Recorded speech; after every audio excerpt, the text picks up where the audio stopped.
గీతిక లాంటి అమ్మాయికి రాళ్ళు ఎలా చంపాలనిపించిందిరా. లే వెళ్ళు. సార్ ఆ మర్డర్ వీడియో చేసాడని ఎలా కనిపెట్టారు సార్? ఆ రోజు రూమ్ చూడడానికి వెళ్ళినప్పుడు వాడి చేతిలో ఫోన్ కనిపించింది. మనల్ని చూసి ఫోన్ యాడ్ చేశాడు.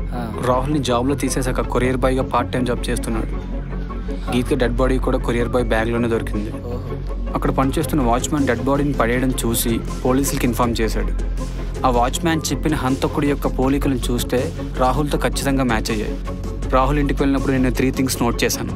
పాయింట్ నెంబర్ 1, మనల్ని చూసి ఫోన్ ఇమ్మీడియట్గా దాచేశాడు. వై? పాయింట్ నెంబర్ 2, వాడి కళ్ళలో భయం, ముఖంలో టెన్షన్. ఎందుకు అంత భయం? ఏదో క్రైమ్ చేస్తున్నప్పుడు మాత్రమే వస్తుంది. పాయింట్ నెంబర్ 3, టేబుల్ మీద రక్తపు మరకలు. ఎవరివి? అప్పుడే డౌట్ వచ్చింది. మొత్తం రూమ్ అంతా వెతికాను. బ్లడ్ మార్క్స్ ఐడెంటిఫై చేశాను. అప్పుడు కన్ఫర్మ్ చేశాను ఈ మర్డర్ రెడీ చేశాడని. తనకంటే ఎక్కువగా ప్రేమించిన అమ్మాయిని తనే చంపానని బాధతో డిప్రెషన్లోకి వెళ్ళిపోయాడు. దాంతో టేబుల్ మీద ఉన్న బ్లడ్ సంగతి మర్చిపోయాడు. వాడి అతి ప్రేమ వాడు కొంప ముంచింది. ఆ బ్లడ్ స్టెయిన్ని ల్యాబ్కి పంపించాను. గీతిక డిఎన్ఏతో మ్యాచ్ అయింది. ఫైనల్గా రాహుల్ ఈ క్రైమ్ చేశాడని కన్ఫర్మ్ అయింది. సార్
హలో, ఎవరండి? ఎన్నిసార్లు చెప్పాలి నీకు? పదే పదే ఫోన్ చేసి తీసుకెత్తావు. దొరకని నేనే ఫోన్ చేసి చెప్తాను చెప్పాను కదా. చాలా పనులు ఉన్నాయి మాకు ఇక్కడ.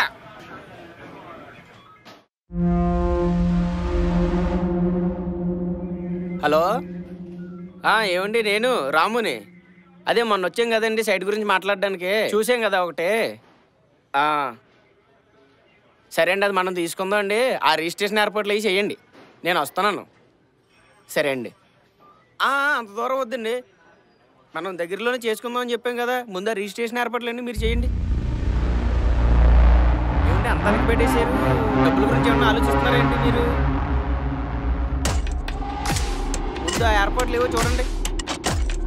సరే నేను మళ్ళీ చేస్తాను, పెట్టి